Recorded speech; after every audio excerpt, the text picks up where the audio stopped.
14वीं का चांद। अफसाना निगार सादत हसन मंटो। अक्सर लोगों का तर्ज जिंदगी उनके हालात पर मुनहसर होता है और बाज बेकार अपनी तकदीर का रोना रोते हैं, हालांकि इससे हासिल वसूल कुछ भी नहीं होता। वो समझते हैं अगर हालात बेहतर होते तो वो जरूर दुनिया में कुछ कर दिखाते। बेशतर ऐसे भी हैं जो मजबूरियों के बायस किस्मत पर शाकिर रहते हैं। उनकी जिंदगी उन ट्रॉमकारों की तरह है जो हमेशा एक ही पटरी पर चलती हैं। जब कंडम हो जाती हैं तो उन्हें महज लोहा समझकर किसी कबाड़ी के पास फरोख्त कर दिया जाता है। ऐसे इंसान बहुत कम हैं जिन्होंने हालात की परवाह न करते हुए जिंदगी की बागडोर अपने हाथ में संभाल ली। थॉमसन विल्सन भी इसी कबीले से था।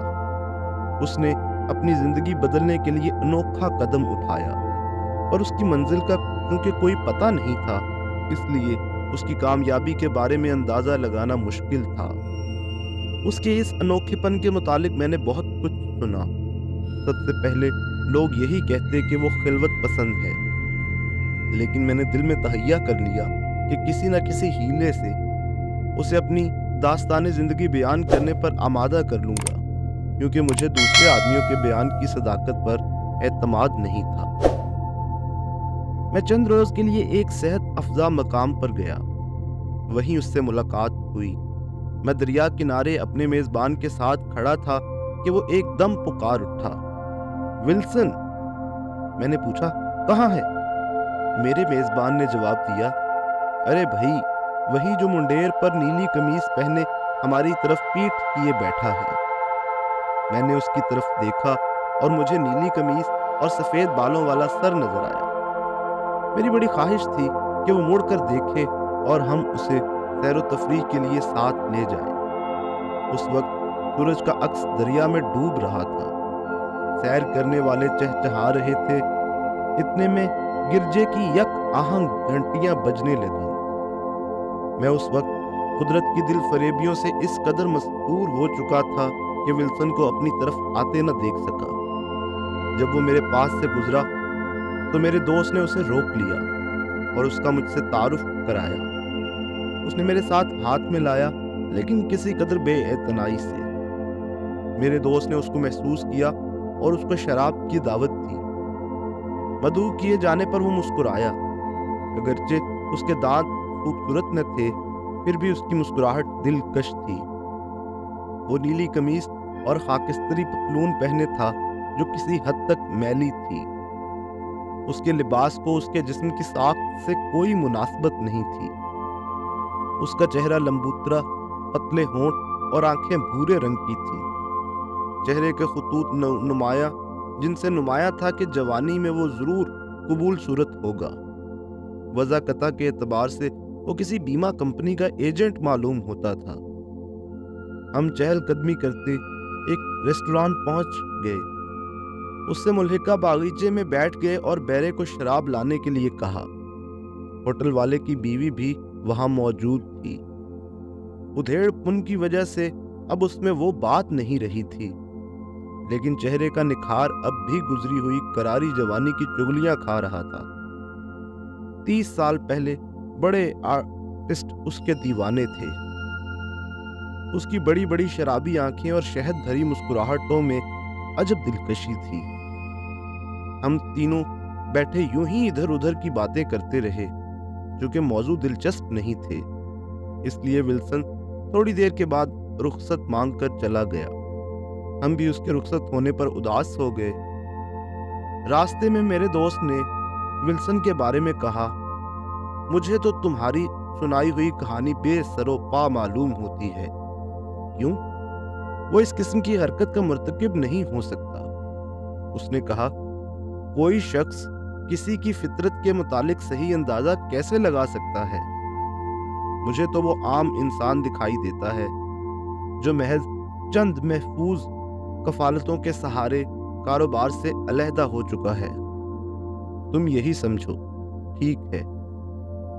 दूसरे दिन दरिया किनारे विल्सन हमें फिर दिखाई दिया। भूरे रंग का लिबास पहने, दांतों में पाइप दबाए खड़ा था ایسا معلوم ہوتا تھا کہ اس کے چہرے کی جھریوں اور سفید بالوں سے بھی جوانی پھوٹ رہی ہے۔ ہم کپڑے اتار کر پانی کے اندر چلے گئے۔ جب میں نہا کر باہر نکلا تو ولسن زمین پر اوندھے منہ لیٹا کوئی کتاب پڑھ رہا تھا۔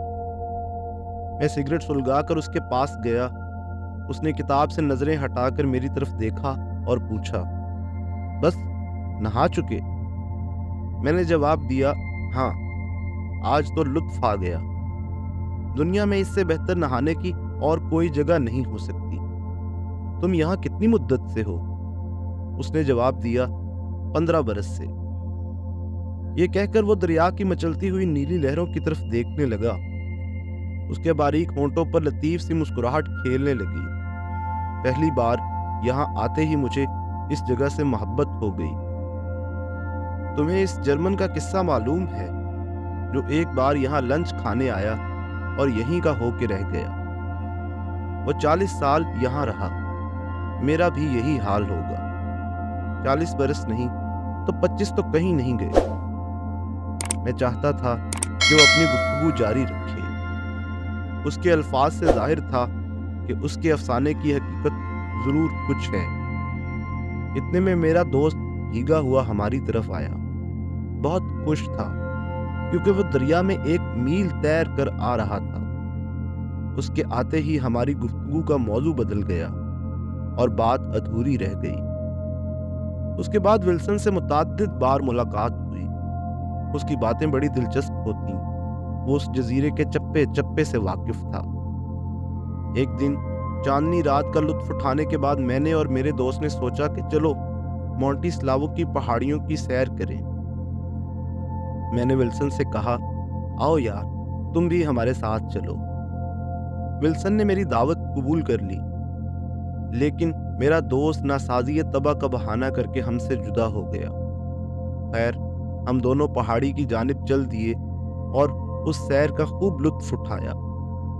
شام کے دھندلکے میں تھکے ماندے بھوکے سرائے میں آئے۔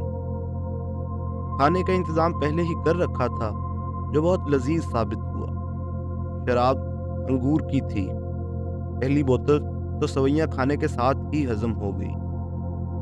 دوسری کے آخری جام پینے کے بعد میرے اور ولسن کے دماغ میں بیک وقت یہ خیال سمانے لگا کہ زندگی کچھ ایسی دشوار نہیں۔ ہم اس وقت باغیچے میں انگوروں سے لدی ہوئی بیل کے نیچے بیٹھے تھے۔ رات کی خاموش فضا میں ٹھنڈی ہوا چل رہی تھی۔ سرائے کی خادمہ ہمارے لیے پنیر اور انجیریں لے آئی۔ ولسن تھوڑے سے وقفے کے بعد مجھ سے مخاطب ہوا، ہمارے چلنے میں ابھی کافی دیر ہے۔ چاند کم از کم 1 گھنٹے تک پہاڑی کے اوپر آئے گا۔ میں نے کہا، ہمارے پاس فرصت ہی فرصت ہے۔ یہاں آ کر کوئی انسان بھی اجلت کے متعلق نہیں سوچ سکتا۔ ولسن مسکرایا، فرصت؟ کاش لوگ اس سے واقف ہوتے۔ ہر انسان کو یہ چیز مفت میسر ہو سکتی ہے، لیکن لوگ کچھ ایسے بیوقوف ہیں کہ وہ اسے حاصل کرنے کی کوشش ہی نہیں کرتے۔ کم بخت اتنا سمجھنے کے بھی اہل نہیں کہ کام کرنے سے غرض صرف فرصت حاصل کرنا ہے۔ شراب کا اثر عموماً بعض لوگوں کی غور و فکر کی طرف لے جاتا ہے۔ ولسن کا خیال اپنی جگہ درست تھا، مگر کوئی اچھوتی اور انوکھی بات نہیں تھی۔ اس نے سگریٹ سلگایا اور کہنے لگا، جب میں پہلی بار یہاں آیا تو چاندنی رات کا سما تھا۔ آج بھی وہی 14ویں کا چاند آسمان پر نظر آئے گا۔ میں مسکرا دیا، ضرور نظر آئے گا۔ وہ بولا، دوست، میرا مذاق نہ اڑاؤ۔ جب میں اپنی زندگی کے پچھلے 15 برسوں پر نظر ڈالتا ہوں تو مجھے یہ طویل عرصہ 1 مہینے کا دھندلکا وقفہ سا لگتا ہے۔ وہ رات جب پہلی بار میں نے چبوترے پر بیٹھ کر چاند کا نظارہ کیا، کرنیں دریا کی سطح پر چاندی کے پترے چڑھا رہی تھیں۔ میں نے اس وقت شراب ضرور پی رکھی تھی، لیکن دریا کے نظارے اور آس پاس کی فضا نے جو نشہ پیدا کیا وہ شراب کبھی پیدا نہ کر سکتی۔ اس کے ہونٹ خشک ہونے لگے۔ اس نے اپنا گلاس اٹھایا مگر وہ خالی تھا۔ ایک بوتل منگوائی گئی۔ विल्सन ने 2-4 बड़े बड़े घूंट पिए और कहने लगा, अगले दिन मैं दरिया किनारे नहाया और जजीरे में इधर उधर घूमता रहा। बड़ी रौनक थी। मालूम हुआ कि हुस्न इश्क की देवी एफ्रोडाइट का त्योहार है। अगर मेरी तकदीर में सदा बैंक का मुतज़िम होना ही लिखा होता तो यकीनन मुझे ऐसी सैर कभी नसीब न होती। मैंने उससे पूछा, क्या तुम किसी बैंक के मैनेजर थे? हाँ भाई, था। वो रात मेरे क़याम की आखिरी रात थी, क्योंकि पीर की सुबह मुझे बैंक में हाजिर होना था। पर जब मैंने चांद, दरिया और कश्तियों को देखा तो ऐसा बेखुद हुआ कि वापस जाने का ख्याल मेरे जहन से उतर गया। उसके बाद उसने अपने गुज़िश्ता वाक़यात तफसील से बताए और कहा कि वो जजीरे में 15 साल से मुकीम है और अब उसकी उम्र 49 बरस की थी। पहली बार जब वो यहाँ आया तो उसने सोचा कि मुलाजमत का तौक गले से उतार देना चाहिए और जिंदगी के बाकी अय्याम यहाँ की मसरूर कुन फिजाओं में गुजारने चाहिए। जजीरे की फिजा और चांद की रोशनी विल्सन के दिमाग पर इस कदर गालिब आई कि उसने बैंक की मुलाजमत तर्क कर दी। अगर वो चंद बरस और वहां रहता तो उसे माकूल पेंशन मिल जाती, मगर उसने उसकी मुतलिक परवाह न की। अलबत्ता बैंक वालों ने उसकी खिदमात के इवज इनाम दिया। विल्सन ने अपना घर बेचा और जजीरे का रुख किया। उसके अपने हिसाब के मुताबिक वो 25 बरस तक जिंदगी बसर कर सकता था। मेरी उससे कई मुलाकातें हुईं। इस दौरान में मुझे मालूम हुआ कि वो बड़ा एतदाल पसंद है। उसे कोई ऐसी बात गवारा नहीं जो उसकी आज़ादी में खलल डाले। इसी वजह से औरत भी उसको मुतासिर न कर सकी। वो सिर्फ कुदरती मनाजिर का परस्तार था। उसकी जिंदगी का वाहिद मकसद सिर्फ अपने लिए खुशी तलाश करना था और उसे ये नायाब चीज मिल गई थी। बहुत कम इंसान खुशी की तलाश करना जानते हैं। मैं नहीं कह सकता वो समझदार था या बेवकूफ। इतना जरूर है कि अपनी जात के हर पहलू से बखूबी वाकिफ था। आखिरी मुलाकात के बाद मैंने अपने मेजबान दोस्त से रुखसत चाही और अपने घर रवाना हो गया। इस दौरान में जंग छिड़ गई और मैं 13 बरस तक उस जजीरे पर न जा सका।